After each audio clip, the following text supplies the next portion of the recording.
Okay, I think I'm back. Let's see if it's working. No, it's not made for kids. Okay, blah blah blah. Let's see. Dusty Gems. My tongue is fucked up. Let's see. I think I've just got like 2 videos called I'm Back, right? It's like so stupid. So stupid, this fucking shit, honestly. Live? Yeah, Dusty Gems is back. Okay, so I need to... I can do that on my phone, I reckon. It's weird. Okay, so I'm glad that it separates live from that. How's the stream looking? Is it good? So stupid, this fucking shit, honestly. Live? Yeah. Okay. Let's see, can you edit? No. Oh, maybe.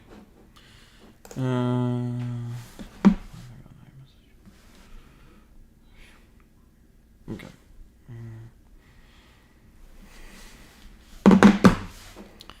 OBS. Last live stream was apparently marked as made for kids. Yeah, I clicked the wrong one. I hate that they ask you if it's made for kids. Who's live streaming for kids? That's so weird to me. Yeah, I can read it now. I've got the chat here. I was gonna edit through some Elvis interviews, so I've got it like ready. I'm just like I need to watch the movie again soon. Might watch it tonight. But that performance at Rustwood, that sort of punk rock performance, that's real. He did that. I just want the audience who... Is the audio okay? don't care about Elvis, the younger audience, to feel what it was like to be there. So that's why I do that work. Do this. Unfortunately, Elvis has to leave the building. This is all the time we have. So Sky, Catherine, Alton, Tom, Baz, Austin. Yeah, I think I've abandoned the Cube video because I've lost the passion, but I might do it. I might do it again. I kind of want to do this one because the movie I think will be quite funny to do, and it's like be good for the algorithm. And I have like a lot to say about it because like people for some reason love this movie. I don't know why. Olivia, Gail, and Patrick, thank you very much.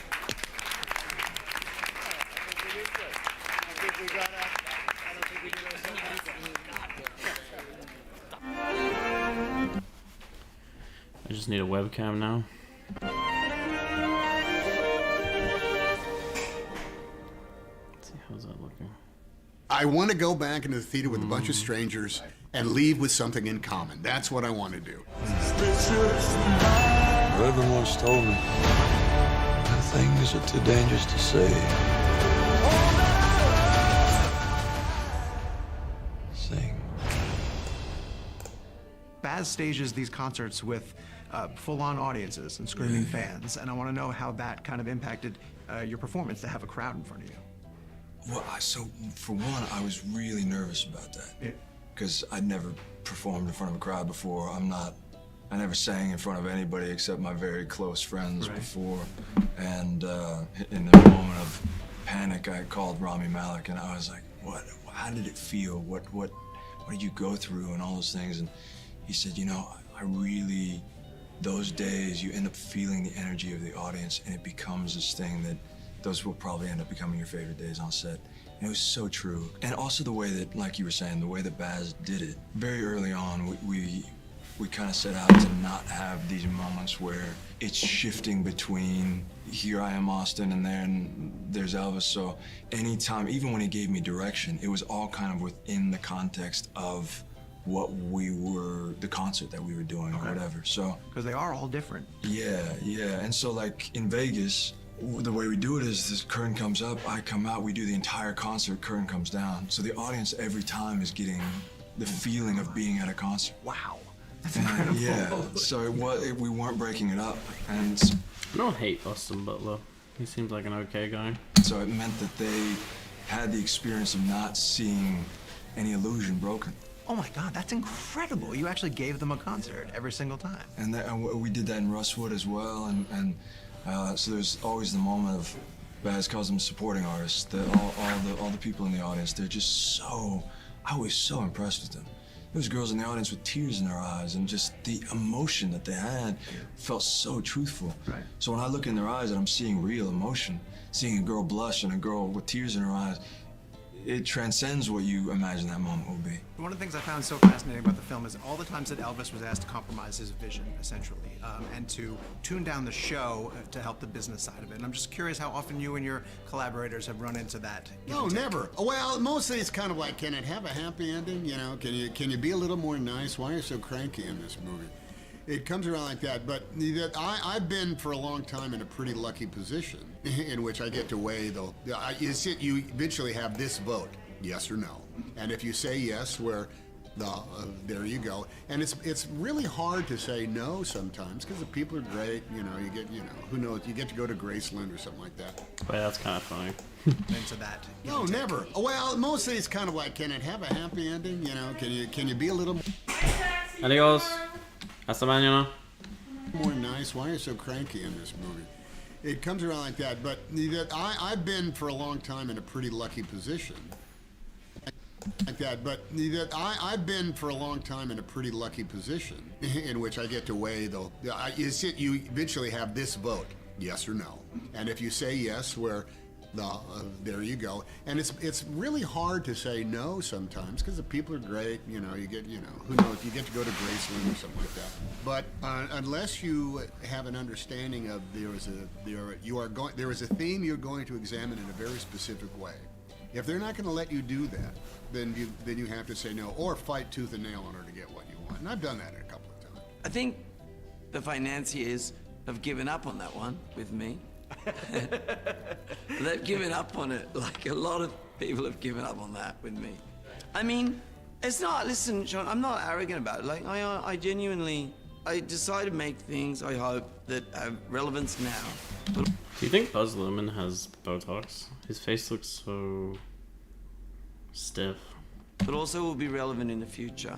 And honestly, I just see it as my duty to do the work. I came here to start research 5 years ago, here at Graceland. And I wouldn't have believed that 5 years later I'd be sitting here and being asked to have a barbecue in Graceland and invited in by the family. Like as if I was in someone's home. You're right about what you're getting at. Like, the show isn't a biopic, it's really about the cell and the soul, you know? And Parker is this gigantuan Mr. like, he's a clown with a chainsaw. I mean, we've seen characters like that. What a cold... Oh my god, I'm so... Are you born with destiny? Or does it just come knocking at your door? I want to know if you think talent is timeless. And by that, I mean, if Elvis were born in 2007, do you think he still would have figured out a way to break into the entertainment industry? Okay, I'm gonna take that. I know they're gonna say something funny. I want to know if you think talent is timeless. And by that, I mean, if Elvis were born in 2007, do you think he still would have figured out a way to break into the entertainment industry? Well, do you know what? It's really dependent on whoever's cognitive bias. Let's go to like the executives at the industries that we deal in. You know, like when I was growing up, I was told that no one wanted to hear a black woman sing rock and roll. And they were like a head of A&R of a record company. And so then I'm like, wait a minute, you don't know, I know a certain amount about music and I grew up with Sister Rosetta. How don't you know who invented rock and roll? And so then it becomes this thing like that, I suppose, guides who gets signed and who doesn't. Right. And so maybe Elvis still gets signed because he's white. And that's really like where we are still, jousting with this thing of like, you know, are you plus and dark skin? Right. Oh, You know? man, uphill battle. Hey, well, you know, I'm doing all right. I've got 6 Grammy nominations. I ain't gonna cry, but like, but don't cry for me, Argentina. All right, mate. But like, it's like the idea of like seeing a gazillion me's versus just me, like, or me and some other people, like, you know, like that's really so. Like, I wonder like how many of the legends of our, you know, our ancestors come up and get that. I think maybe Elvis still does. Yeah. You know? I don't know. He would have been totally different. I think there's way too many artists to be able to sing. It's just like I don't really necessarily, I don't know. I don't really know if there's room for like big like icons like Elvis, Michael, Prince anymore. Yeah. Just like I don't really think there's gonna be like big movie stars like that anymore. What? Go back. Are you joking? I don't agree with that at all. I think there's.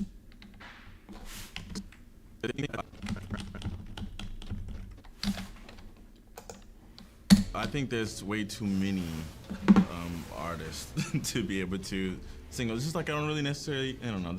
I don't really know if there's room for like big like icons like Elvis, Michael, Prince anymore. Yeah. Just like I don't really think there's gonna be like big movie stars like that anymore. You know what I mean? Tom Hanks is a rare thing. True. Very true.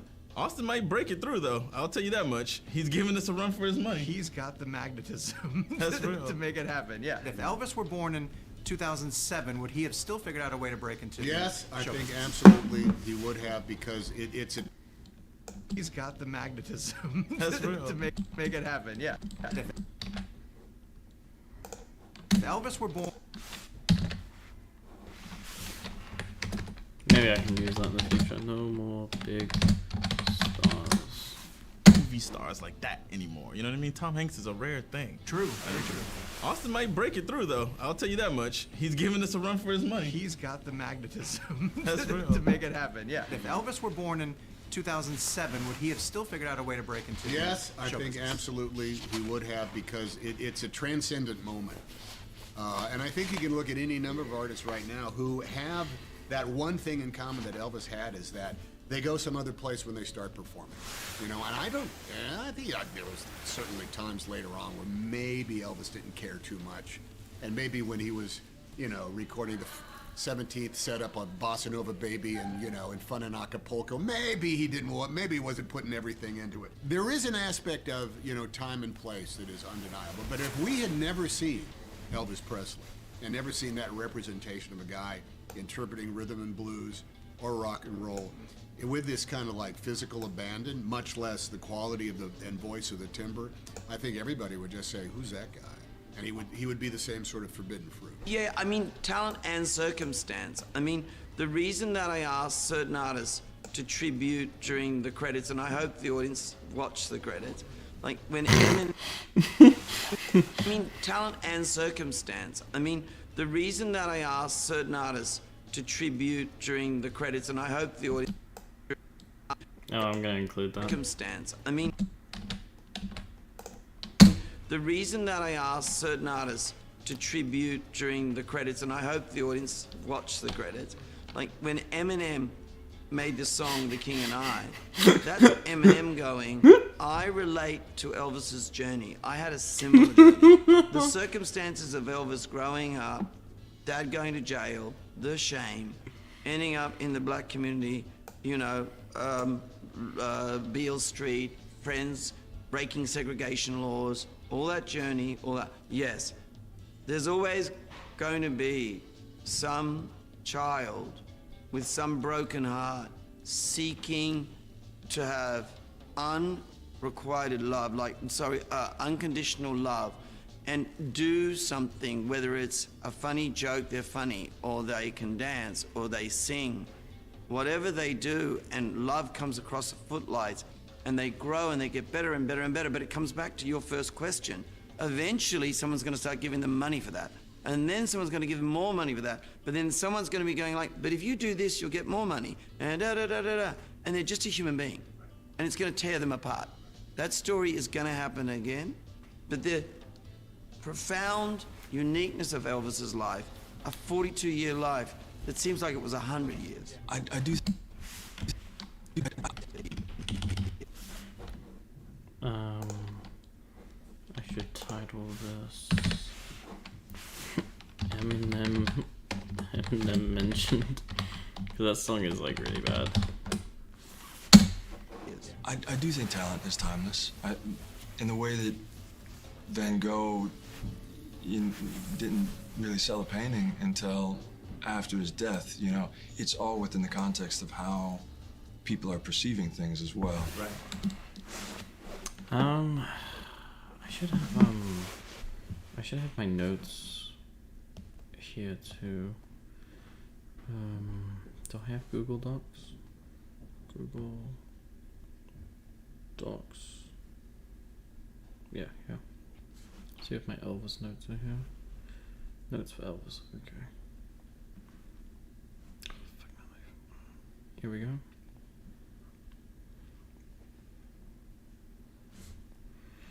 No one really agrees on or knows what the movie is going for.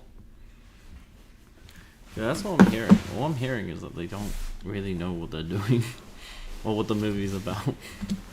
I know that he hit at a particular point. Sure. So him changing the atmosphere when in the 50s, that was something that nobody had experienced before. Right. But I do think that music is timeless, Right. and you could walk through a museum and see a painting, and it may impact one person, another person may just walk right by. Right. And when I think right now we're in a period where people may be overwhelmed by the amount that's out there, and also the shock value of a lot of stuff out there. So Elvis, what he was doing in the 50s wouldn't be shocking today. Right. You know, so there's that as well. That's a really interesting question. I like to say that movies don't change at all, but we change. You know, so something that you see That's 10 really years from so now. true. Yeah, it's the same movie. Same movie. You know, so something that you see. That's a really interesting question. I like to say that movies don't change at all, but we change. You know, so something that you see That's 10 really years from so now. true. Yeah, it's the same movie, Same movie. but we're a different person sitting in You front of it. experience different things in your life, and it's hitting you in new ways. My story. You know what? I'm gonna make a edit of that. That's quite funny. I'm gonna make an edit of that right now. Blah, blah, blah. I hate Adobe.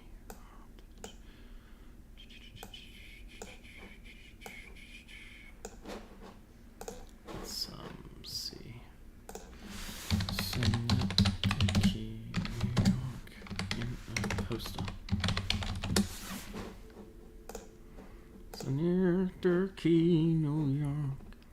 There's a place I long to be, a fun town that's dear to me. Home to Mohawks and GE, it's called Schenectady. I was born here and I'll die here. My first home I hope to buy here. Have a kid, or at least I'll try, in sweet Schenectady. And when I'm buried and I'm dead, upstate worms will eat my head. For every person that you know. And I don't remember the rest of the lyrics. I don't even know if anyone's listening to me right now. Nope. Okay, we got that.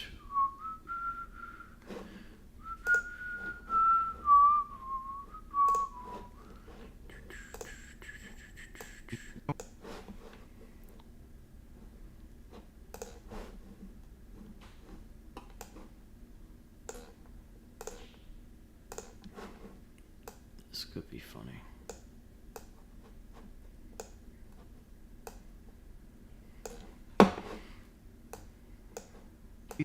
Good question. I like to say that movies don't change at all. I like to say that movies don't change at all, but we change. You know, so something that you know, so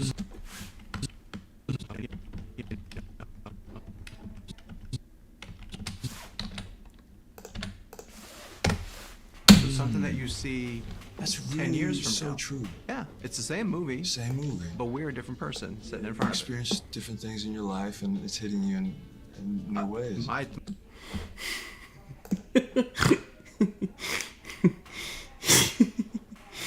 So stupid. Where should I save this? I should save this in videos. Okay. Oh, my download got finished. Okay, that's cool. I'm gonna hold on. Let me put on VR.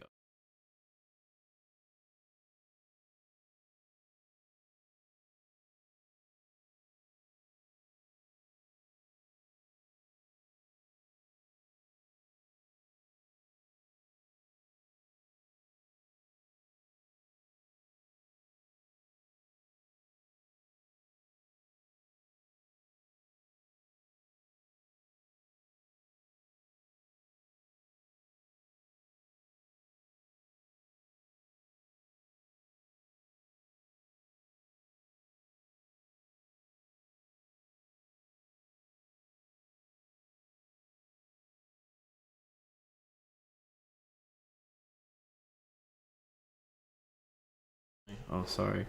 Wait, I'll show it again. I'll show it again. I made this. I like to say that movies don't change at all, but we change. You know, so something that you see That's 10 really years from so now. true. Yeah, it's the same movie, Same movie. but we're a different person sitting in You front of it. experience different things in your life, and it's hitting you in a new way.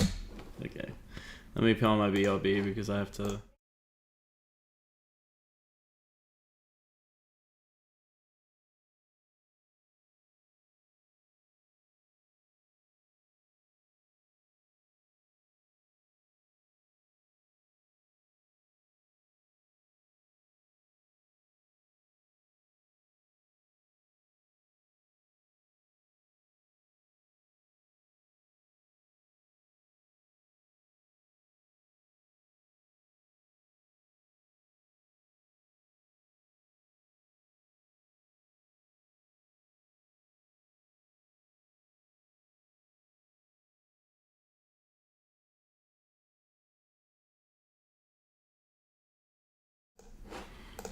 Let's see now. Let's see if it's in my Google Drive.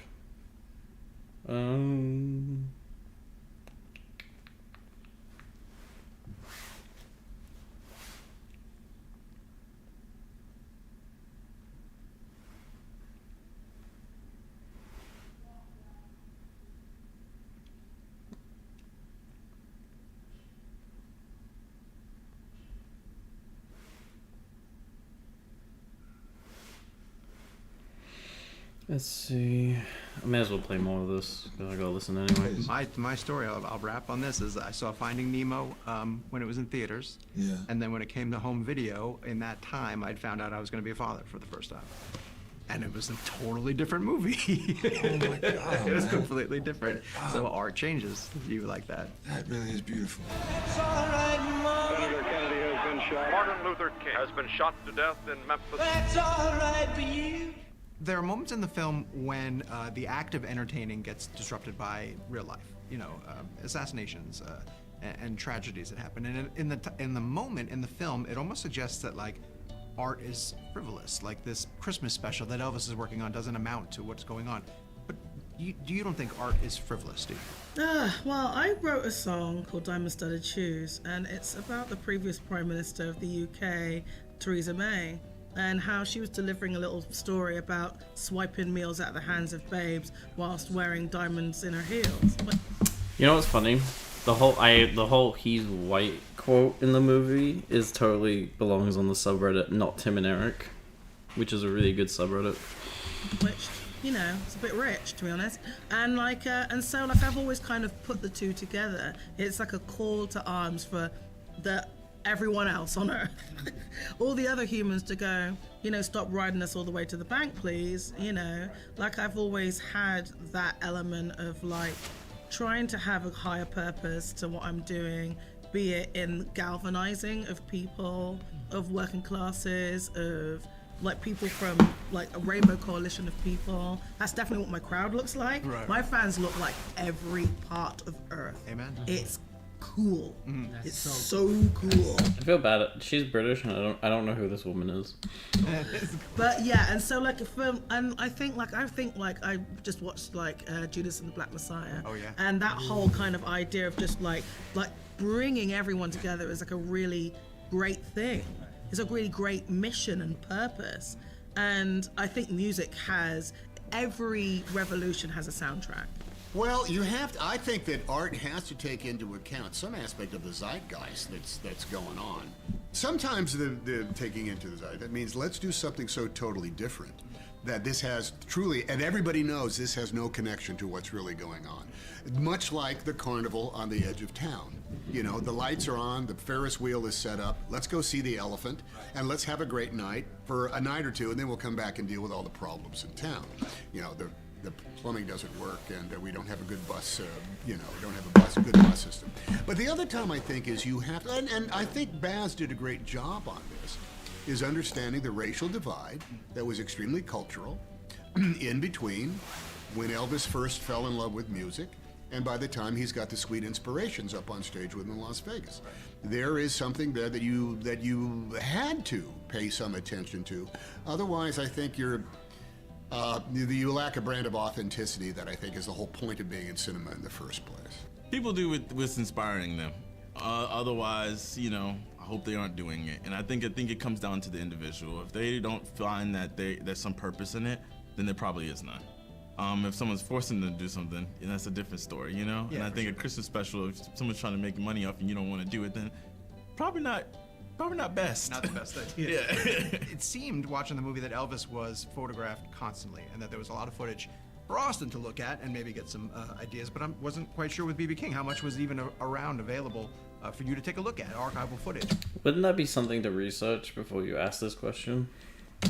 Was there any available, and even like any specific thing that you looked at? It was limited because I think that it was more so focused in the 70s, 80s, and further down. I'm playing B.B. King in the 60s, so I didn't get to see anything except pictures. But when you think about it, people don't really actually act that different. So all I had to do is just take some of the through lines, and I found this really fascinating guitar tutorial that he did, where he kind of broke down how he improvises. And I always find that musicians tend to talk like they play.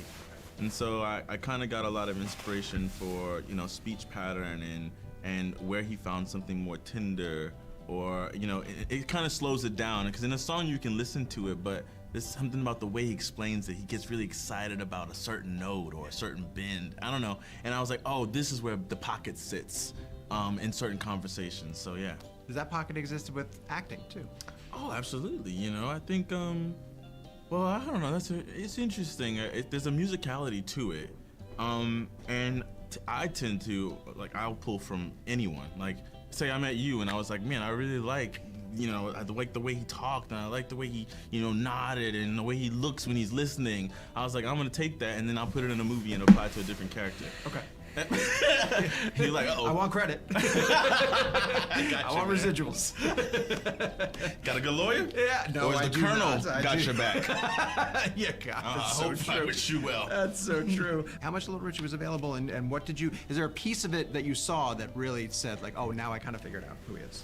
I dove in really deep and dived into all of his interviews, his performances, and even his rehearsals. And there was one screening rehearsal that really resonated to me deeply because it's just him in the theater, and there's no audience, there's no band, it's just him and the piano. And you hear the rasp in his voice, which training came from him playing the saxophone as well. And you just hear his joy because it was a young Little Richard at the age of 20, 21. And in the film, I play a young 22-year-old Little Richard at Club Handy. So that resonated with me and aligned with me in a different way, helped me develop the intention and the sense of direction for sure. I've never been to Cannes either, so I got that in common. Oh man, that's a good start. Yeah. You're dressed for the humidity of this I'm from godforsaken. North Carolina. Oh, so you know what this is better. like. Yes. I didn't feel it until I came back east for the first time when I was 20. Okay. And then I felt humidity for the first time. I thought, well, no wonder the pioneers kept moving, because they didn't want to put up. It's sticky and there's bugs everywhere. I get it. It's brutal. Have you tried a peanut butter and banana sandwich? Dad, yes. You did? Yes. How is it? It's fantastic. Is it really? Have you not? No, I just got here this morning, so I'm gonna get one tonight at the hotel. Oh yes, I'm really absolutely. looking forward to. Change your life? Here I am, smiling. It's gonna be strange to be in theaters opposite a Buzz Lightyear film. How about that? Why it's not? I wanted to go head to head with Tim Allen, and they didn't let Tim Allen do it. I don't understand that. It's Chris Evans' kid. Yeah, I know. But here's the thing: is just as I'm looking forward to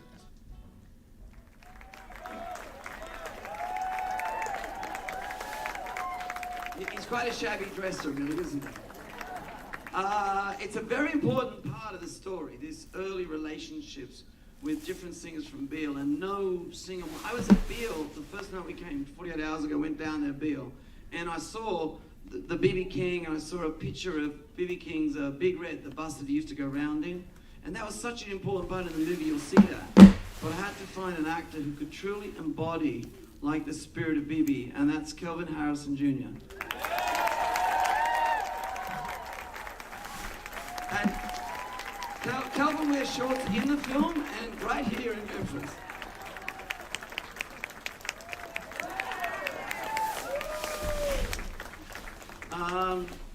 This, as I said, it's not like a normal experience where we invite all of you into our theater, because we have all been invited into someone's home. That is Graceland, and I know you feel this too. I know you're fans, and you feel privileged when it's like, come into our home, the Presley family home. And so here we are with the Presley family. First of all, Elvis's longtime closest friend, Jerry Schilling.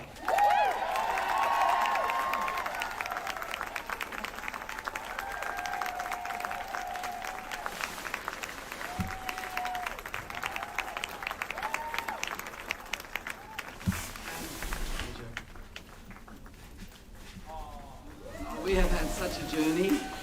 The stories he's told me. I met Jerry's older brother last night.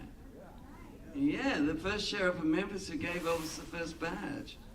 I mean, it was amazing. You know what?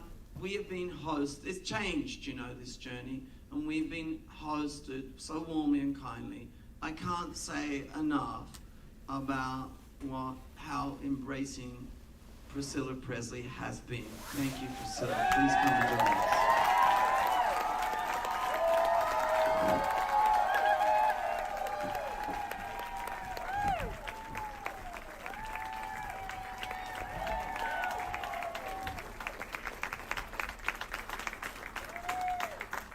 I was really lucky to be in Cannes, and the film went so well, but there was another exciting film, and it went on to win the Cam d'Or. Honestly, what a remarkable young woman is Riley, come out. Riley. I mean, she's so remarkable.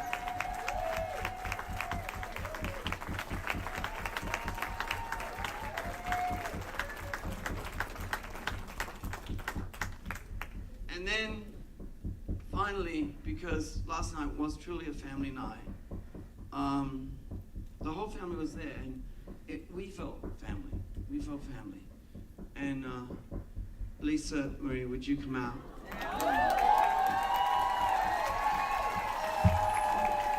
Get on with it. Maybe Tom, you want to. The Colonel was a diabolical genius.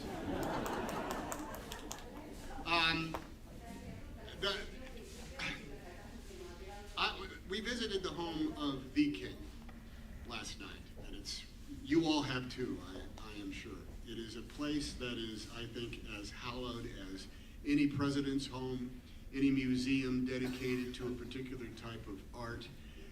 What's unique about it, it is so firmly stamped with the name Presley, and it would not have existed were it not for the city of Memphis, the genius of a one-of-a-kind artist who, more than anybody else in music and any sort of presentational art, I think, deserves the moniker of the singular word King.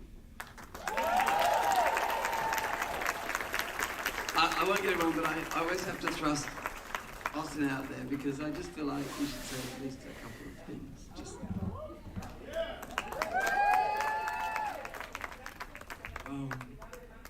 I don't even know where to begin. I remember my first time coming here and meeting you, Priscilla. Just the magical experience that it was. And you told me, after you said you had big shoes to fill, I said, I know. And then you said, you have a lot of support. And that meant so much to me. And then you said, have you been to Grayson yet? And I said, yeah. I said, I believe that's where the spirit is. And I went over there and I spent the day by myself in there, and it meant so much to me. And it humanized this incredible man in a way that I hadn't felt like before. But at that point, I still felt like an imposter. I felt like somebody was going to point at me and go, who hired this guy? Get him out of here, you know? And now coming back, you guys have made it feel like home. So I thank you so much for your warm welcome and for allowing us into your home and for that first sign of support that carried me through the whole way, because making you guys proud was at the core of it all for me. And I love you all so much, and I'm so grateful that I got to go on this journey.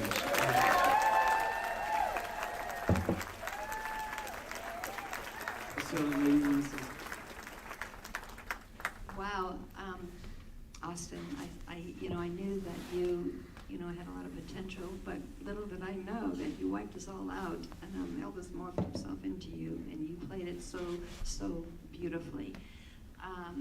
I've never been so enthusiastic about a film, an Elvis film, as I am this. We've done some things together. I mean, Jerry and I, and of course other people have done Elvis and told the story so many times. And this film right here means so much to all of us as a family, because the younger generation will get to know Elvis when they see this film and who he was and how beautiful he was, as far as in so many different ways, but as an entertainer, as what he loved to do.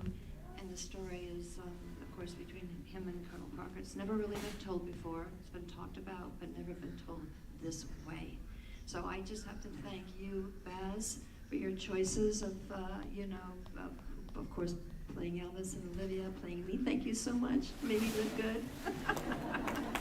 And of course, Baz, you pulled together a film that I think will be down in history on Elvis Presley. Trust me. Thank you. Thank you. Lisa, do you want to say a few things? Thank you, and I love you too. Yesterday you couldn't shut me up here. And today, my life is a little bit kind of down right now, so you're pulling me up, so thank you.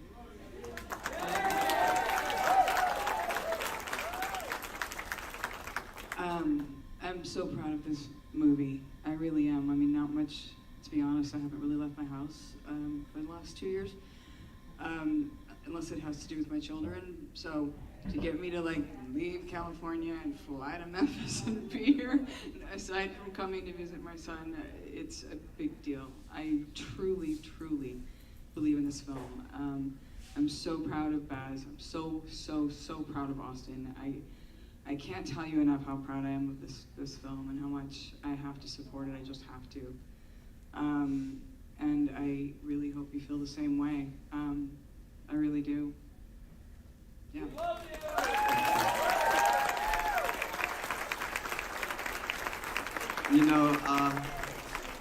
I think maybe to take that little TCB, which take care of business, maybe it's the moment to take care of business and let you see the movie instead of talking about it. All right, well, thank you so very much. And please enjoy the film. Thank you, guys. Thank you. I wonder if they went to a bar after, because it's 3 hours long.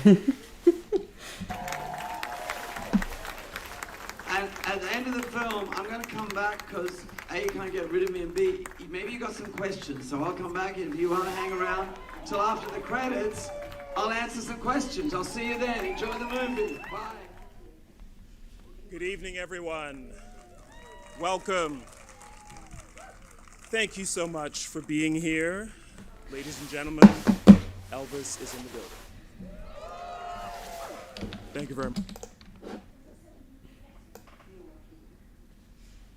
much. I'm so pleased that you're all here for this exclusive Canadian screening event of Baz Luhrmann's Elvis. Go ahead. Very exciting night for us. We like to begin everything we do here at TIFF by just taking a moment to reflect on where we are, the land that we're on, and its history.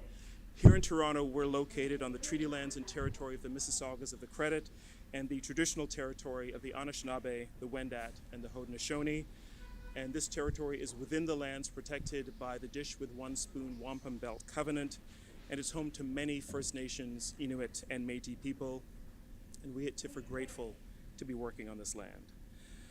I want to thank everyone who helps to support what we do here at TIFF, beginning with our members and our donors. Anybody a member here tonight? I know we've got another theater that's full of members, but some of you as well here. Thank you for coming. You're helping us to do what we do to transform the way people see the world through film. If you're interested in supporting what we do, you can go online to tiff.net and also support us through our Share Her Journey and Every Story initiatives. Big thank you also to our lead sponsor, Bell, and our major sponsors, RBC, Visa, and Bulgari, for their unparalleled support. And thanks finally to our major supporters, the Government of Canada, the Government of Ontario, and the City of Toronto. And a big shout out and hello to audiences tuning in all around the world through the live stream of this Q&A that's upcoming on TikTok. All right. That'll be exciting. It'll be my TikTok debut, so I can't wait. Coming on TikTok. The live stream of this all around the world through the live stream of this Q&A. And a big shout out and hello. And a big shout out and hello to audiences tuning in all around the world through the live stream of this Q&A that's upcoming on TikTok. All right.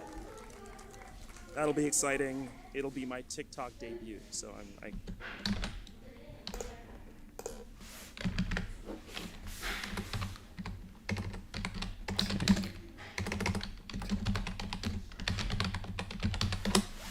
through the live stream of this Q&A. Wait. Finally, we'd like to extend a big thank you to Warner Brothers Pictures Canada for bringing this film to TIFF Bell Lightbox in advance of its official release date. It will be only in theaters on Friday, June 24th. And it's now my advance of its official release date. It will be only in theaters on Friday, June 24th. It will be only in theaters. It will be only in theaters.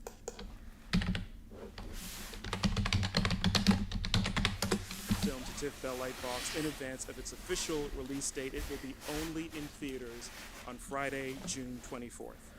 And it's now my great pleasure to invite the cast. That's right, only in theaters. Is that what you're applauding for? Because that's what we like to hear. It's now my great pleasure to invite the cast and Oscar-nominated visionary filmmaker to join us on stage. Please join me in welcoming director Baz Luhrmann and stars Olivia de Jonge and Austin Butler.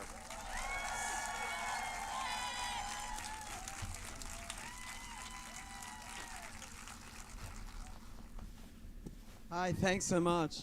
Shout out to the other theater watching as well. Plus, all the TikTok audience. Check out my TikTok account. Now I've done that, let's go. Oh my god, TikTok keeps getting mentioned. Hi, thanks so much. Shout out. Hi, thanks so much. Shout out to the other theater watching as well. Plus, all the TikTok audience. Plus, all the TikTok audience. Check out my TikTok account. Now, check out my TikTok account. Now I've done that, let's go. Shameless plug. Shameless.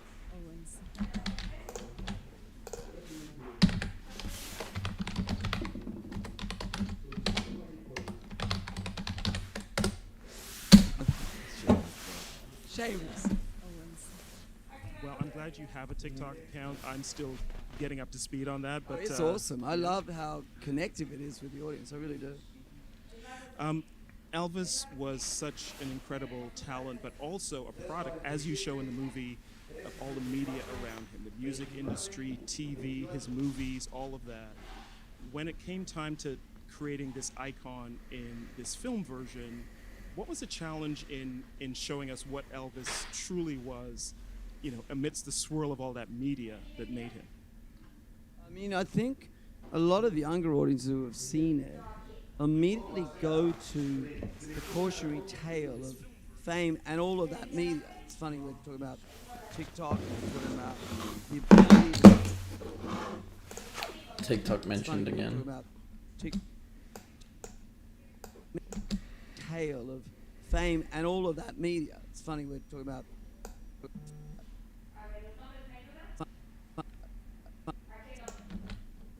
It's funny, we're talking about TikTok, and we're talking about the ability to suddenly...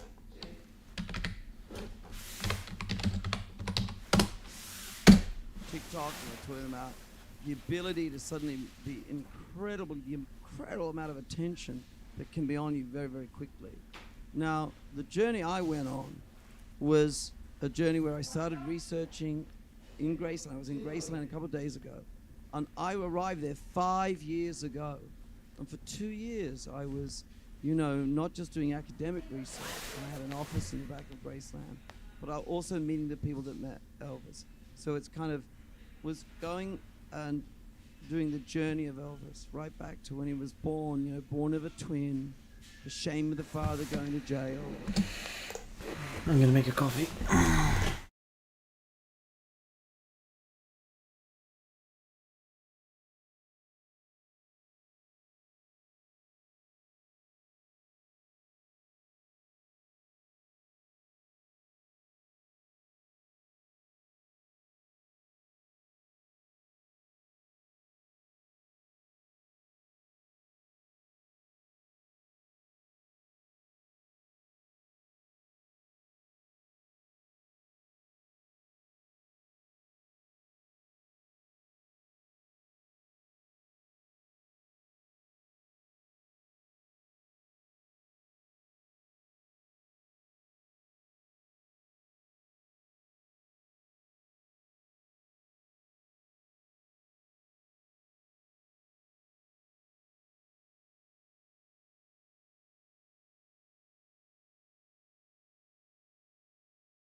so poor they moved to one of the few white houses in the black community.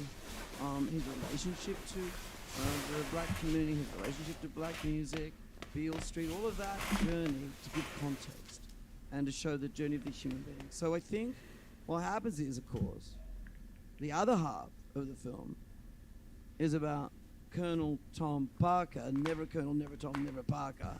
Dun, dun, dun, plot twist, okay? All right, played by Tom Hanks. And his job is about the big sell. Like, this to me is a film more than about Elvis. It's really about America in the 50s, 60s, and 70s, and America where it is now. Because Parker is all about sell, sell, sell, brand, brand, brand. He's the one that branded him as king. Elvis always said, I'm not the king.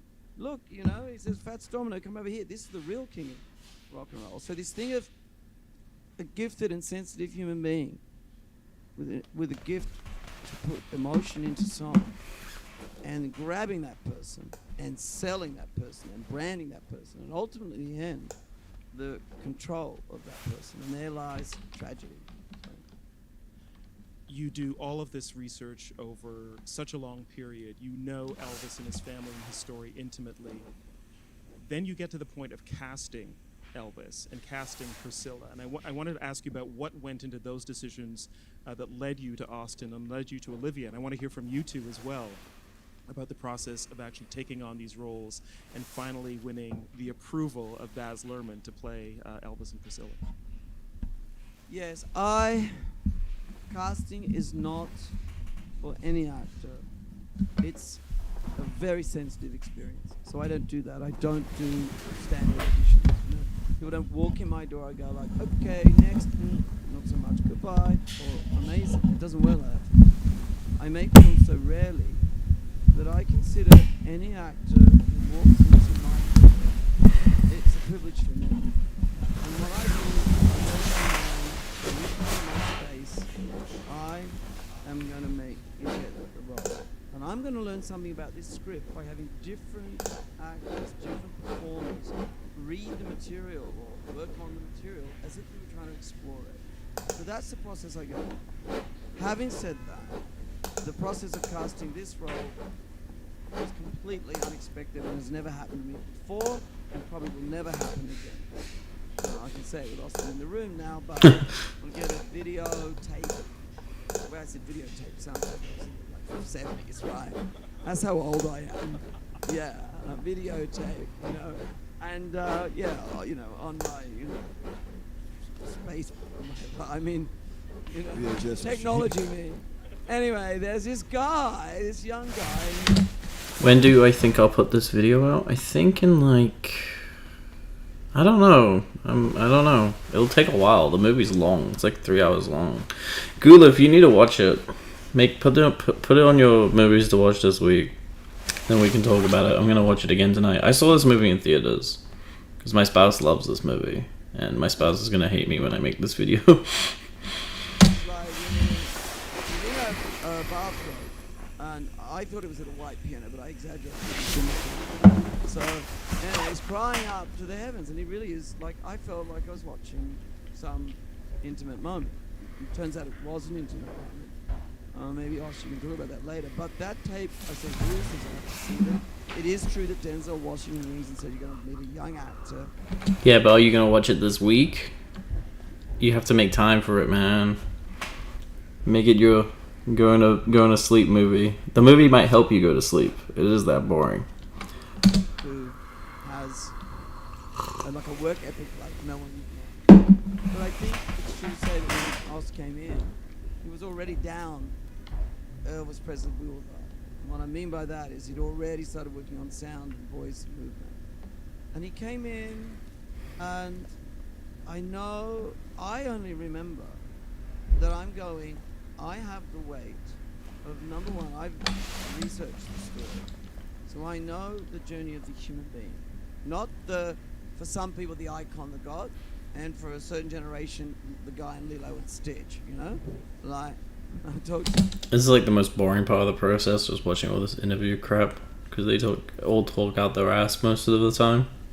Rose, you know, Blackpink, she said, oh yeah, I remember him, he was in Lilo and Stitch. I said, yeah. Yeah. But the human being, who could, you know, above and beyond everything else. Did you hear that Austin Butler is going to be in Dune Part 2? Did you hear that I'm not going to watch Dune Part 2 because I thought Part 1 was so boring? And I saw that in theaters too. I went to piss during that movie twice, and basically I went up to the second time I came back. I started laughing, and then my friend's like whispers to me, "Why are you laughing?" And I'm like, "I'm laughing because I feel like I haven't missed anything, and I've gone for a piss like twice." Wasn't doing an impersonation of the most impersonated man on the planet. But actually, What, do you like the movie? You're a Dune head? Oh, you'll be just like my friend Logan. He loves Dune. He wouldn't shut up about Dune for like a whole year in the fucking group chat. It's not for me. I get why people like it, but I was excited for it because I like Denis. Pardon me. I like Denis Villeneuve. I think he's really great. and could actually capture the spirit of this group. So that was kind of the everyday one for me. I don't know if I've ever told you that. But the reason I made it so hard for me, I'm so sorry, I feel bad admitting it, is that I was constantly seeing, could you be robust enough to handle having to turn on the back? What was Yeah, he was showing us that he would ask girls on like dating apps, like, "Have you seen Dune?" Because he was like trying to find like a girl that's like also into Dune. And I literally was like, I don't know if that exists. It seems like mostly men really soying over it. Did I say his name correctly? Villeneuve? It's Villeneuve, right? Denis Villeneuve? Dennis Villeneuve? because, in all honesty, I knew the person that would do that. I'd have to give a huge consideration. And they were going to have to I used to call him Denny. I used to call him... Wait, what? Dennis Nueve. Is it? This is how I usually sell things. So, Dennis Nueve, saying his name. Yep, see. Okay, here we go. Oh, shit. Oh, fuck. Here we go. Here. Hi, my name is Denis Villeneuve. I said it right. You gaslit me. Hi, my name is Denis Villeneuve. Denis Villeneuve. You fucking gaslit me.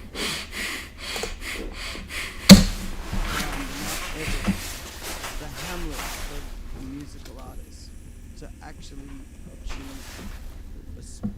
all the physical stuff, yes. All the mental stuff, yes.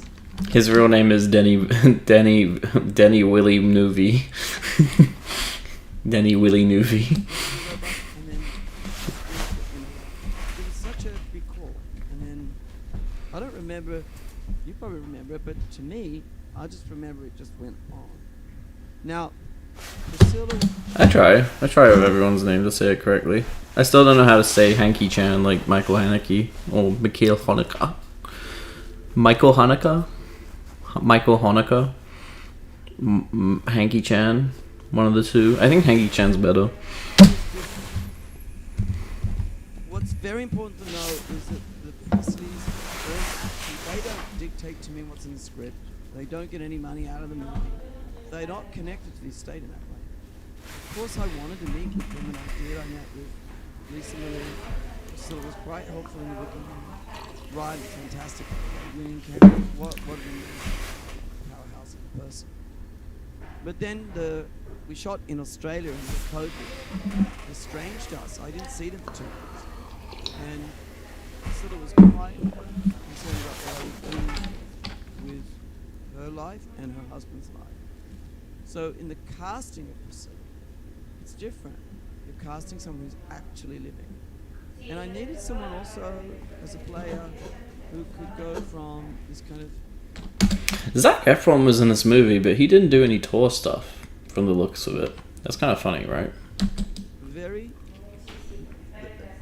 an innocent Priscilla who, at some time in the Hollywood period, is having Elvis is doing her hair, to actually finding herself, going through all sorts of emotional tension, and then becoming her own woman, and a very strong woman who's her own icon. And that's a big call. That's an acting call. And to be honest, when I saw Olivia sent me a tape, and pretty quickly, amongst all these other terrific tapes that came in, I went like, got to get her. And it wasn't easy, actually. That's another story. But that is another story for another time. To pick it up. Sorry for going.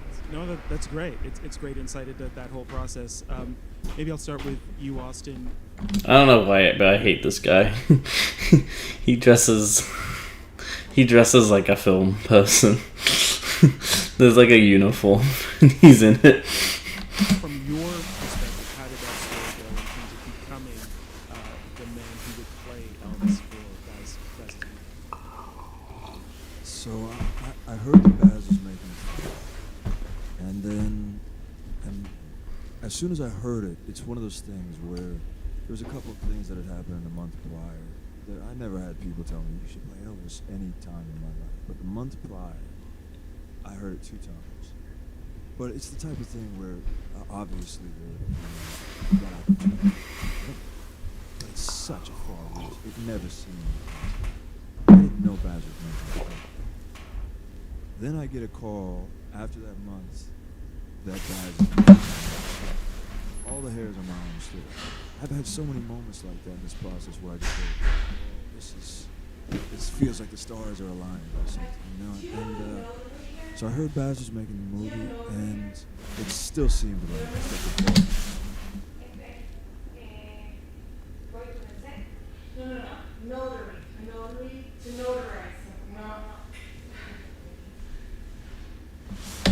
But at that point, I just thought, well, I gotta throw my hat in the ring, and how would I approach this? And I had a couple weeks. You were still casting Tom at the time. You were still trying to find who Colonel Parker was going to be. Is the story that I had heard. So I had a little bit of time before he was going to be looking for, the role I was looking at. And so what I did was I just gave in to the obsession as though I had the job at that point. And my agent had said, you should send Baz a tape of you singing. Because that's different. He can watch your acting, but there's nothing you sing, so you should do something like that. And so I at this point, I was listening to every song that Elvis ever recorded, and watching every documentary, and I ended up taping "Love Me Tender" from his first film, and it was just a sweet song, and I felt beautiful song. Yeah, I love that song. And I've never even showed you that tape, but I would be for me to watch it back. I want to see it. I think we all want to see Do I that still get now. the part? It's projected now. I have it here. Can you roll the tape? Ladies and gentlemen, the unseen Love Me Tender tape. No, so I didn't send it, and it's maybe it's in the trash can on my computer or something like that. But I just saw an impersonation, and that's when I first started learning about the difference, and it was the difference in how it feels. And the difference in thinking, oh, I need to contort my face into this place, and it all being about some external thing, or make my voice sound like this, but it not being about the inner life. And so I watched that tape back, and I was really kind of, I went back to the drawing board. And I was watching my bio, if you want to check that out. Let's read some of the comments. When he was 23. And that hit me like Why are you guys like this? Why are you like this? Yeah, the guitars and production on that track are huge and grand. And so what? And in that moment, he ceased to be this icon, and he was this young man who lost his mom, and I knew that grief that he felt. And from that became this thing that I knew, if I find that key, there must be a ton of other things out there. And so after that Love Me Tender tape, I had a couple of days that went by, and then I had this nightmare one, like I woke up from it, and that my mom was dying. At Mint, we won't waste And millions running ads this Sunday like big wireless lost somebody companies. that I love so much, you know what that grief feels like. And have me sit on it. It was this thing that I just Hi felt everyone, this Anthony day's gonna be awful. Fantano here, the internet's And then busiest music nerd. I'm here to tell you, I'm here to I'm make you aware. I'm just gonna watch a video. Making things worse. for everybody. I'm here to apologize and take account of myself and my actions and my behaviors and come forward here and say that I went on the internet and I scared a good friend of mine. I freaked out a good friend of mine who recently did a video on his channel titled "The Most Important Reaction Ever," where he did a bit of a mailbag type episode responding to various comments and questions from his audience. Our interview, which happened not too long ago, came up, and John seemed like a little thrown for a loop, thinking about the interview retrospectively. Here's the clip. I'm very grateful for him for giving up like 45 minutes plus of his time to come and speak to me, to do a video for the channel. That video itself, I'm not massively happy with it because I just don't think that I really gave the best account of myself in that video. If I'm being completely honest, there's a bit that happened before the interview started where we were connecting the call and then Anthony behaved very strangely at the beginning of that call, which is just his personality, I think, but it threw me through a loop in a way that I wasn't expecting. Unfortunately, I don't have that bit recorded, so I can't. It involved belching and running around. It was just the very English Britishness of me was thrown through a loop by the beginning of that. I'm sure it will just find it funny to hear about it, and I never really felt comfortable in the conversation in a way that I normally do. And I've done many interviews over the years, and all my years as a game journalist before I ever did YouTube, and that was definitely the strangest beginning to an interview or a meeting or a connection with anybody I've ever met. Honestly, I'm a little shocked by this. I did not know this. I mean, you know, maybe you could attribute this to me being kind of ADHD. Maybe it's the fact that we were not in the same room. It was over a Zoom call. But apparently, I was just a wild child in the start of this interview, and I knocked John off his game. Honestly, I don't even remember this first minute or so in connecting with Colin that John was talking about. I mean, it sort of sounds like the belching, the running around. It's like something out of a Rick and Morty episode. John, what do you think of the new Kendrick Lamar, John? John, is Mr. Morale at 10 or is it not, John? John, 2 weeks ago you came out with your Marshall Mathers. Are you telling me just 2 weeks ago you heard Marshall Mathers help me too for the... So this is the bathroom, which is, I've just woken up and I feel like and I went to the piano and I set up a camera and I just in my living room. I filmed myself to another because I'd always heard that song as being sung to a romantic partner, but at that point I was singing to my mom. It became this thing like how interpretation, what that actually means when you're taking your soul, you're taking all of your life experiences and you're connecting them to his, and you're connecting them in such a way that it ceases to feel like you're playing someone, and then it just feels like you're actually living this. And it's the most, so this ended up being this thing that at first he felt 40 feet tall all the time and I felt so small. And then he started to feel closer and closer until it felt like I was looking out of his eyes. And that's an experience I don't think I've ever had before. And yeah, so this is my long-winded version of the story. Basically, I sent him to take your bags, and he responded the way he did. We spent, and Baz says we just moved fluidly, but actually what happened was we spent 5 months of the most beautiful process of collaboration where it didn't ever feel like I was auditioning. We just were exploring. We were singing a song one day, or reading scenes from the script the next, and that was 5 months long. And then came the screen test. And the day of the screen test, I prepared all this material, and I thought I was going to sing 3 songs and do 3 scenes. And I showed up, and they put me in sideburns and everything. And Baz changed everything on the day. What a fun guy! Hey. He, but the way he did it as well, it was amazing because we were he built this set, so we're about to start. I'm coming in. This is my big screen test, and I'm on this set, and Baz starts explaining the scene to me, and I spent a second. I thought, he goes, so you're gonna sing the Little Richard song over here, and then the B.B. King song's gonna be over here, and none of those songs were in my preparation. I said, Baz, I think I may have different material than you have. And he goes, "Oh yeah, we'll get you the material. But you know, Elliot's right there. He can teach you the songs."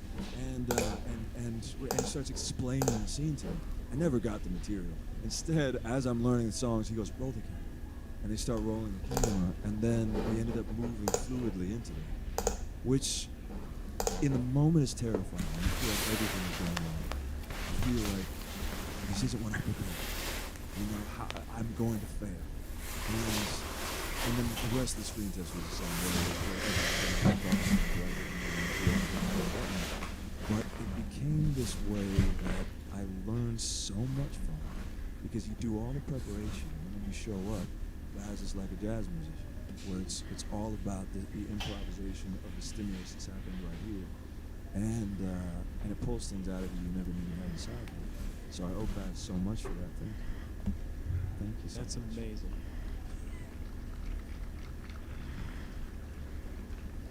Olivia, as Baz said, you're playing someone that you don't see your performance as her. What was that like, not just being cast by Baz, but knowing that Priscilla was going to see your movie, that you had that responsibility to someone who was still here? I mean, it was a lot, for sure. I didn't take it lightly.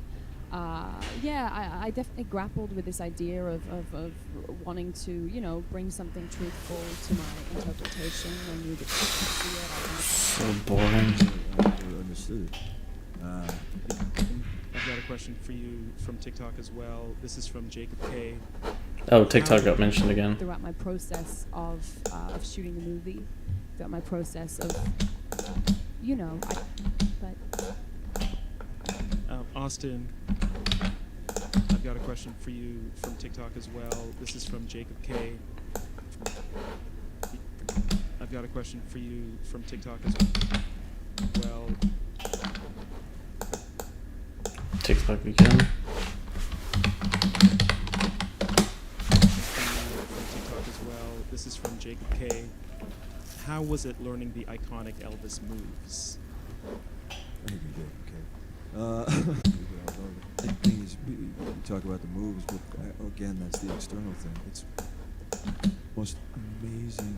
I'm quite the opposite person. I live in quite a minimal space. But I do want to point something out about. Well, honestly, there's another one. There's another clip here somewhere about TikTok. Where is it?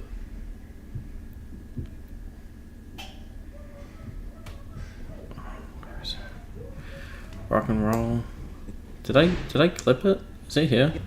Oh, here. And he brings a song in, and he plays them Right here.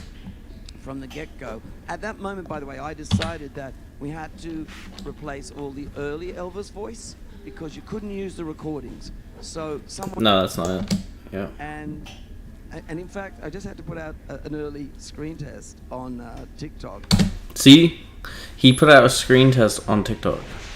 See, he says it.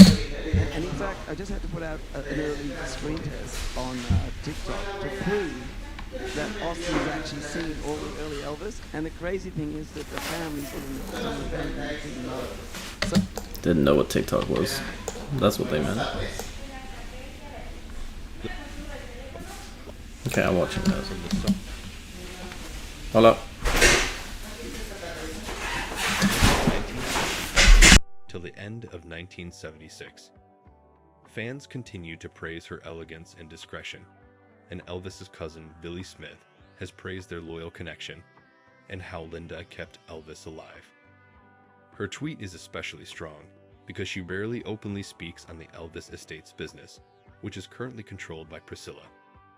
Many of Linda's alterations to Graceland, particularly the astonishingly extravagant red and gold chambers, inspired by Elvis's distinctive taste, were also removed and replaced by Priscilla. Linda posted a sequence of photos of herself at Graceland with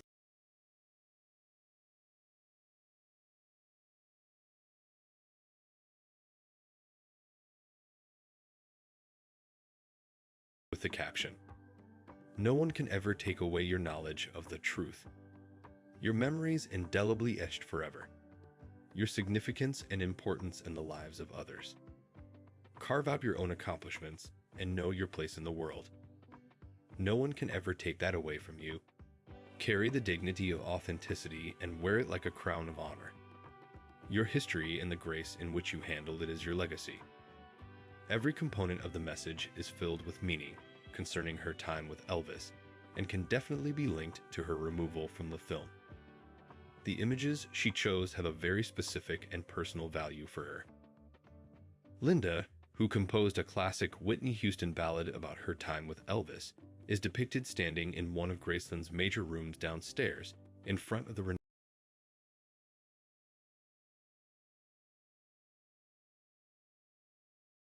especially strong, indelibly etched forever. Your significance and importance in the lives of others. Carve out your own accomplishments and know your place in the world. No one can ever take that away from you. Carry the dignity of authenticity and wear it like a crown of honor. Your history and the grace in which you handle it is your legacy. Every component of the message is filled with meaning concerning her time with Elvis and can definitely be linked to her removal from the film. The images she chose have a very specific and personal value for her. Linda, who composed a classic Whitney Houston ballad about her, carve out your own accomplishments and know your place in the world.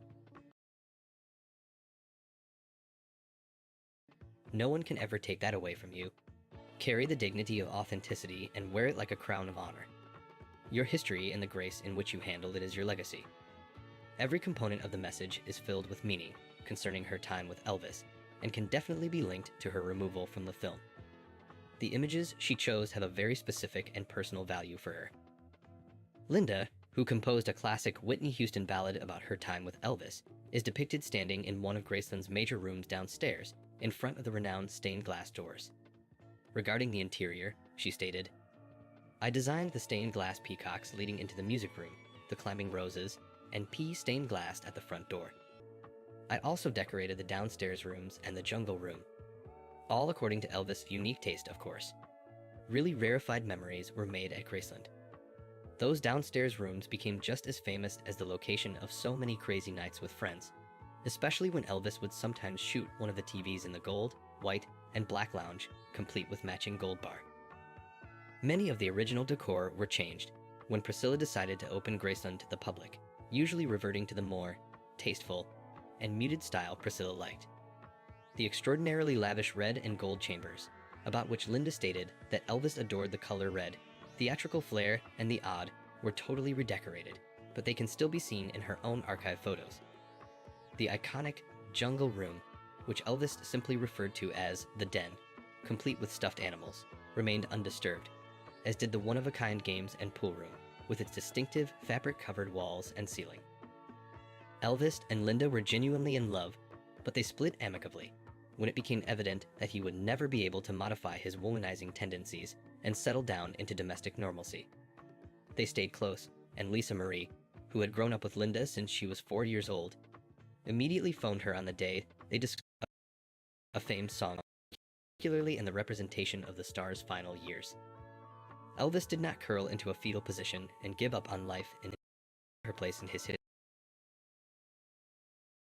How many shorties do you think you could get in this fit? What's poppin', people? Them is Slidey McPatty in the building, and I'm here with three legends. Brother Baz with the jazz, amazing Austin, and oh so sweet Olivia. How y'all doing? Welcome to Toronto. Thank you. We're talking about the Elvis film today, and we're actually going to be ranking some of his fits. Thank you. We're talking about the Elvis film today. Thank you. We're talking about the Elvis film today, and we're actually. Thank you. We're talking about the Elvis film today. Thank you. We're talking about the Elvis film today, and we're actually going to be ranking some of his fits. Here's the board right here. Can't Help Falling in Love. Obviously the best one. The A, B, C, and then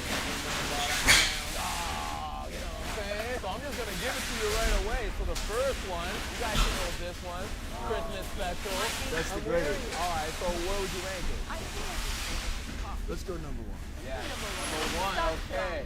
Start off strong, Christmas special, okay. See, but I run the risk of everyone. All right, because this one is just another spicy Elvis fit. That is a spicy. I like the one with the white jumpsuit. Have you got other white jumpsuits in there? Hey, we got another one. Hold on. Where do we want to put this? That's in the middle. B? It's got a special place in my heart for reasons that are, you know, the way he sang on that night, that sort of thing. But it also is at a point in his life where his health is deteriorating. Well, it's not the costume's bad, but the weight of the emotion is so heavy. I agree with you. In the middle fine? Yeah, in the middle, because it's both a good costume but a very sad part of the story. Yes, makes sense. Now, this is the one where, you know, he was doing the leg thing, you know, he was that doing actually is Ain't Nothing But a Hound Dog. Ain't nothing but a hound dog. Should we give him an A? It's up there. Now we got another Christmas special one right here. Oh, yeah. Ooh, that white double breast is... We love a double breast. That's up there. It can't be a B, it's got to be an A. Clean. This is a fun game. Okay, well, hey, this one is a crazy one, though. The Rebellion performance. Oh, is this trouble? I'm not crazy about that suit, though. It's a We black. did a really nice job. We did a little adjustment on you, but it's just a black, baggy black suit. Nothing wrong with that. But it's not my favorite black suit. What do we feel? What do you Maybe, feel? Let me ask you. Hey, thanks. You know, as Elvis's show, I think it's not about his costume that moment. It's about actually the drama. But what he represents to Well, he America. goes all punk on us there. You see him angry. cheesed. Yeah, and so in a way you want the costume to be background. That's some Toronto I slang like for how you y'all. talk, man. Oh, I appreciate that. I appreciate that. I can teach you I more think words he's another like, time. I think he's grilled cheesed. I mean, he's really... Grilled cheese, I'm dead. Okay, now this one is spicy fit. If I rock this, I'm getting all the shorties. How many shorties do you think you could get in this fit? Probably like 18 in one day. Shit. You know, I think this is around time that ABBA is out, and I think ABBA stole his costume. Really? No, I'm not kidding. ABBA is sort of out around this time. Yes. They're like, This is maybe a B and A. Now what about this one? This is very interesting because this was a moment that was very low for him. The wild thing is when you first watch it, he's so charming and you would never know that he was upset. But this is a moment where they essentially tried to embarrass him online. They did. So dare I say that this is ain't nothing, Ain't Nothing But a Hound Dog. Facts, and they got the hound dog right there, so like, come on, And that's man. what he's singing in Now we there. got a few more. Now we got the shades on. Restaurant. Oh, all right, well, happened to the Elvis movie list. Thank you guys so much for doing that. You guys are great. Thank glad you we guys for your settled that. time. Yeah. You guys are amazing. I can sleep well. In that moment, Elvis the man was sacrificed, and Elvis the God was born.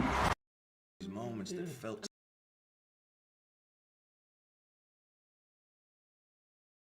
And the superhuman. graphics, too. Yeah, completely. And he was so inspired in his youth by comic books.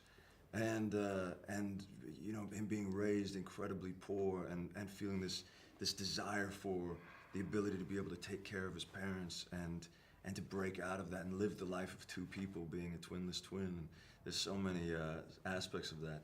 But the tricky thing is that if you just look at that, you only see the superhero. Yeah. And you don't see the human behind it. And so for me, it was, there are those moments which we get to see in the film of the superhero Elvis, but it's stripping that away and seeing how he is on a day-to-day basis and the vulnerability and the sensitivity that he had. That was what was so fascinating to me. Yeah, and I'm not going to say obviously his music and his talent was his superhero, but if he had a cape, I would have to say it was his sex appeal. And I'm sorry, Austin, I'm going to put this one to Baz, because he framed you very nicely with that camera. And I think you made a conscious effort, I think, because I don't think people realize that was the first time sex got really broadcast into American homes. And you really, there's a moment in the movie where you guys really center in on that. Talk about how you wanted to bring Elvis to the young generation and get these kids that are used to like TikTok and OnlyFans to understand. You don't understand. You made a conscious effort, I think, because I don't think people realize that was the first time sex got really broadcast into American homes. And you really, there's a moment in the movie where you guys broadcast into American homes. And you really, there's a moment in the movie where you guys really center in on that. Talk about how you wanted to bring Elvis to the young generation and get these kids that are used to like TikTok and OnlyFans to understand. You don't understand. This is the first time. Yeah, first time's the thing. And look, it's really important. I mean, the film really is about American 50s, 60s, culture and race, you know? I would say no issue of race, no Elvis. Because he's born, you know, he's for a time, he spent his time as one white designated house. During segregation, black community. I mean, I did all this work, I met the people. I only told the story. But what it does do with the film is they're always running along and he's absorbing things. So So when it comes to his sexuality, it's the rebellion. I mean, it was dangerous to be having black friends and being on Beale Street, you know, anyone white, it was dangerous. And he was rebel, but when it comes to his heel, he made it up, like style. Let's talk style. So sideburns, you know, from a truck driver, you know. He was wearing, yeah. Talking OnlyFans to understand. You don't understand. This is the first time. Yeah.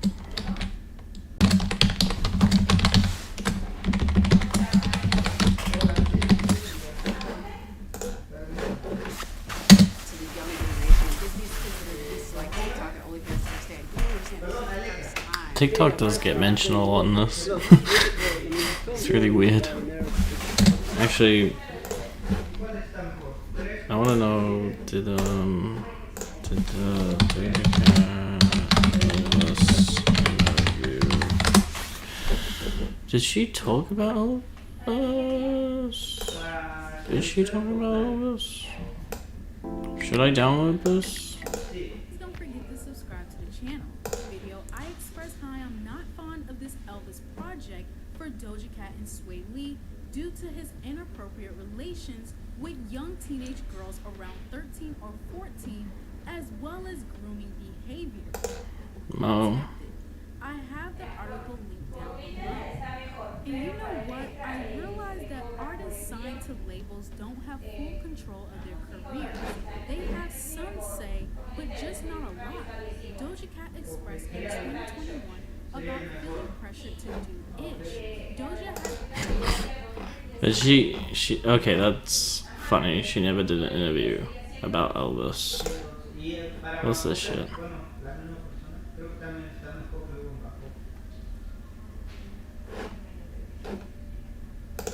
Okay.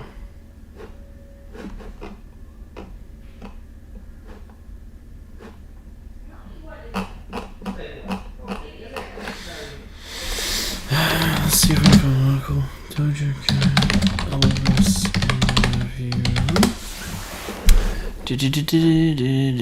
Baz commentary? Okay, I need that. Whenever I make a film, music is as important as the visual. The musical journey I went on this film was unlike any other. I'm here in Graceland right now behind me, the suit Elvis wore in the '68 special. Wait. And you know, not far from here in Nashville, I worked with the wonderful Dave Cobb, the team of Elliott, Wheeler, Jamison, as a creative team. And you'll hear in this movie actual young Elvis sung by Austin Butler. I recently put a test out of him in a costume test of him singing as young Elvis. People can't quite believe it's him. And also you'll hear classic Elvis. But as well as that, you'll hear many guest artists who have either been influenced by Elvis or helped me tell the story through music. Now, a really great example of that is but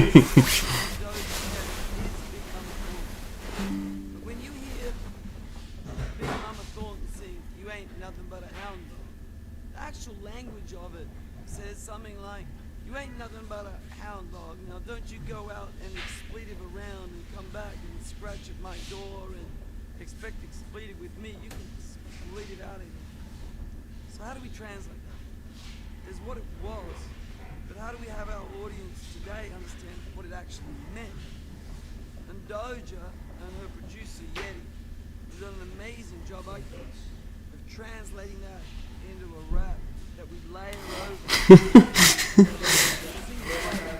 A lot of people believe that it's actually the original singing by Big Mama Thornton. It's actually this extraordinary gospel singer from Nashville that we found called Shonka. So, Jesus Christ. How does that make any sense? How does that make any sense to anyone? How long have I been streaming for? Nearly 2 hours, okay. Culture and race. Does he talk about Eminem too? Oh wait, I should go back. From the original potion.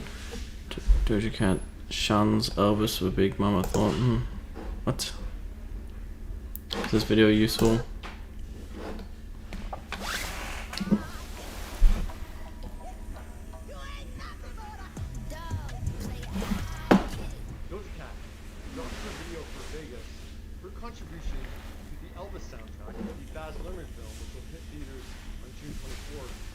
might be saying to the king, you ain't the man.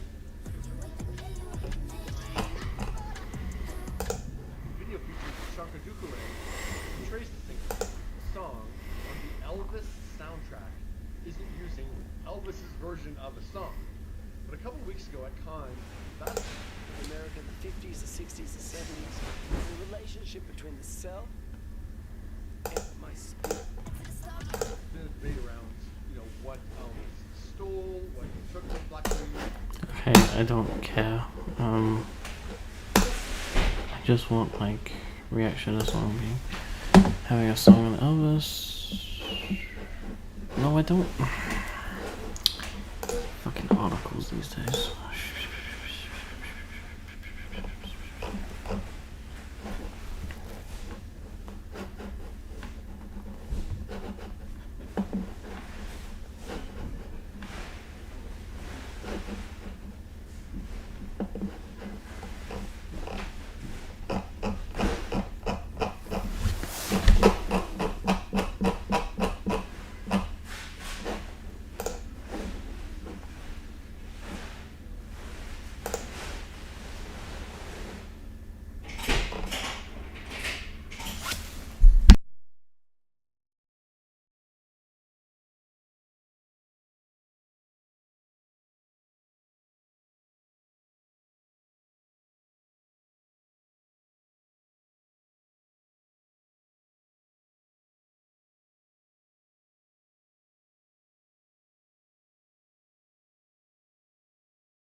Dove from DX Daily Podcast.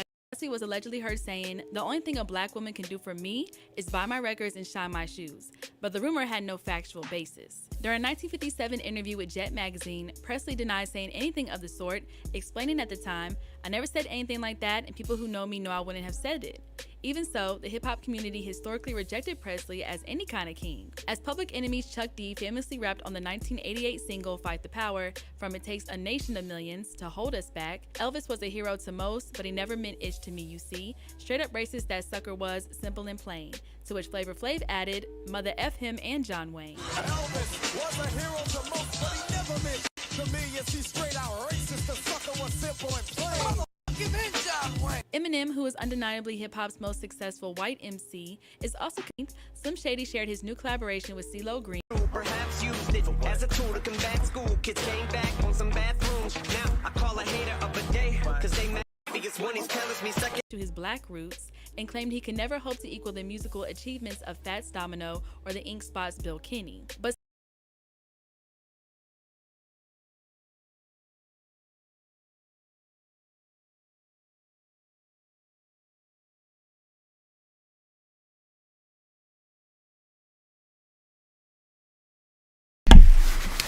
I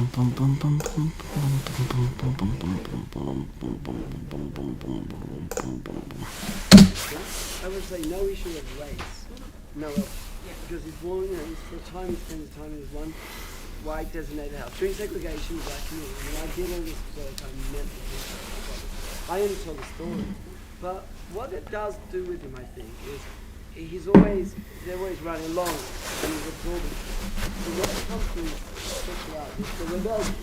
I mean, it was dangerous to be having black friends and being on Beale Street, the only one black in Beale Street. It was dangerous. And he's a rebel. But when it comes to his appeal, he made it up, like style. Let's talk style. The sideburns, from a truck driver, he was wearing. Yeah, I think he's got his thing. It's such a chemical thing. You see it in Harry Styles, Well, that's where I was going. Oh, sorry. Yeah, well, if you still know, I'm out here. No, but he's always masculine, but dressed like that. And what's so crazy coming from the black culture is like that preening, that like flamboyance, that's what he was borrowing from. And it was so crazy to see it. And then to see how it beguiled that like the flamboyance. That's what he was borrowing from. It was so crazy to see it, and then to see how it beguiled the world. And I think one of the best people it beguiled was obviously Priscilla.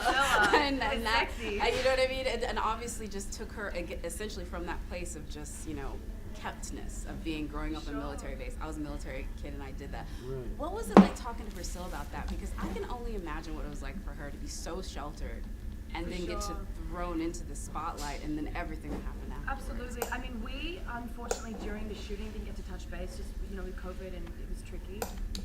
And to sort of am I gonna let Baz down? Am I gonna let? But it was a make or break moment in Elvis's career. But to see genuine emotion on their faces through Elvis and that. It was. Can I just say? As if they were at a rock concert. And that was the moment when I went like, we wanted to make a theatrical film, a film with theatres. For people to come back, they didn't really come back to the theatre. That was a theatrical reaction. No, it was absolutely, and that's what you can't fake in any other setting. Like, you felt it was electric, and I think it was because, like, for me especially, like, I grew up, my dad was a huge Elvis fan, huge rhythm and blues fan, but the marriage of the modern elements is really what I think is gonna let folks that maybe didn't know anything about Elvis just get so into it. And you were very, I think, deliberate in some of the action, like Casey Musgraves, Doja Cat, but also, like, even at the after party last night, Manskin, and all of these folks sort of coming together to show Elvis's influence in modern, but also where it borrowed from. So how did you make those choices? Because you kind of have everybody to choose from. Like, look, it's a really simple thing. Like, back in, I've done it all my time, but let's go back to Gatsby. I mean, jazz back then was this visceral black street music that and really edgy, that Fitzgerald puts in the book, and people say, why are you putting that music in there? It's going to be a fad, it'll go away. And he puts it in there, and jazz age. Now, with Elvis, is like when you go to Beale Street and Big Mama Thornton is singing, you know, Hound Dog, what she's really saying is, listen, expletive, don't go running around expletive and come back here expecting expletive. Expletive the road, Jack, right? But Just like that. Yeah, but the language that she's singing is charming. You know about a hound dog. Like any young person's going to go, is it about a dog? I don't know, right? Doja Cat, we start with Sean. Is it about a dog? I don't know, right? Doja Cat.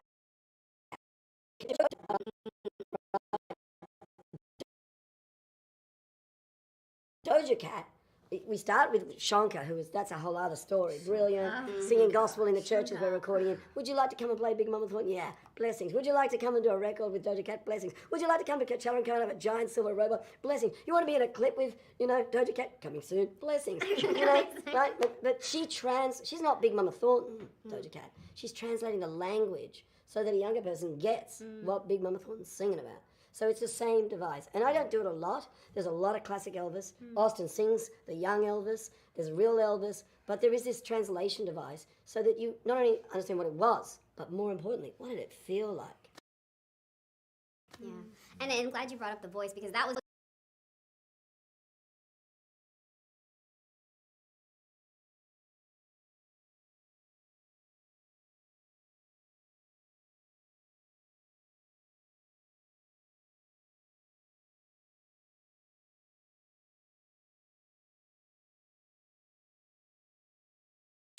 She's not Big Mama Thornton, Doja Cat. She's translating the language so that a younger person gets what Big Mama Thornton's singing about.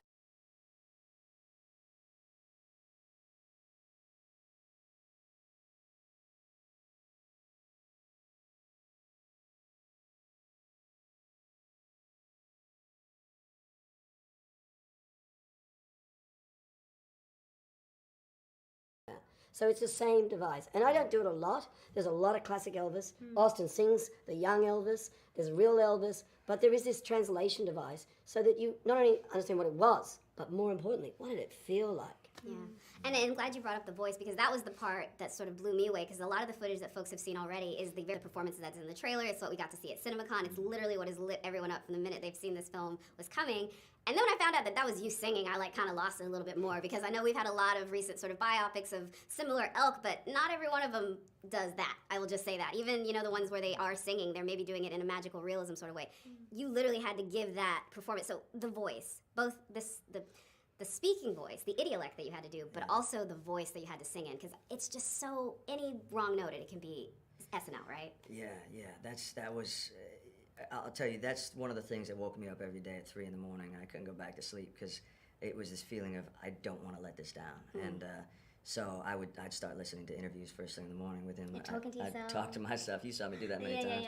I'd walk down the beach for 4 hours just listening to an Elvis interview and speaking out loud and In Elvis voice. yeah, looking like I was a complete wild man. But And we're on the Gold Coast, yeah. Australia, just so you know, out on Broad Yeah. Beach. Very, very Australian. And then I wanted to feel what it feels like in everyday life, you know, so that way it doesn't feel like I'm having to make a big transition from me to Elvis. And so as much as I could start merging those things and feel like that's the voice I speak in the morning when I wake up, that's the voice I speak in after I brush my teeth. I remember that's what I you found know? when we were doing scenes together. That was Yeah. so easy about it, because oftentimes I think you can feel like, because the voice is such a specific thing, that's it's fake, or like you're not really acting with anybody. But there was an ease when we did our scenes because it was so lived in. The voice was so lived in and natural and authentic that the bounce back and forth just felt normal. Yeah, you weren't bouncing up against this like About- Elvis against, wall. like, a fake, yeah. you know, yeah, exactly. Or even the lack of voice. Because one of the things I think Oz did, and this was not direction, this was his meticulous. When Priscilla, who I spoke to very early on, lost contact with,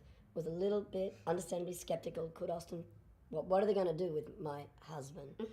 But when she saw the movie, the thing she said is she's surrounded by impersonators, you know, and they good on them. It's a competition, you know. But for her, it's uncomfortable sometimes, you know. And she said, the thing is that every wink, every move, all of that. But the spirit, he got his anger, you know. And, It doesn't. Dolly Parton Easter egg with "I Will Always Love You," because you have to be like a really big, deep, like Elvis had to know that one. So what is the? You really know. You really this. are. Hey, you know, spoiler alert. Yeah. The reaction. She was so keen.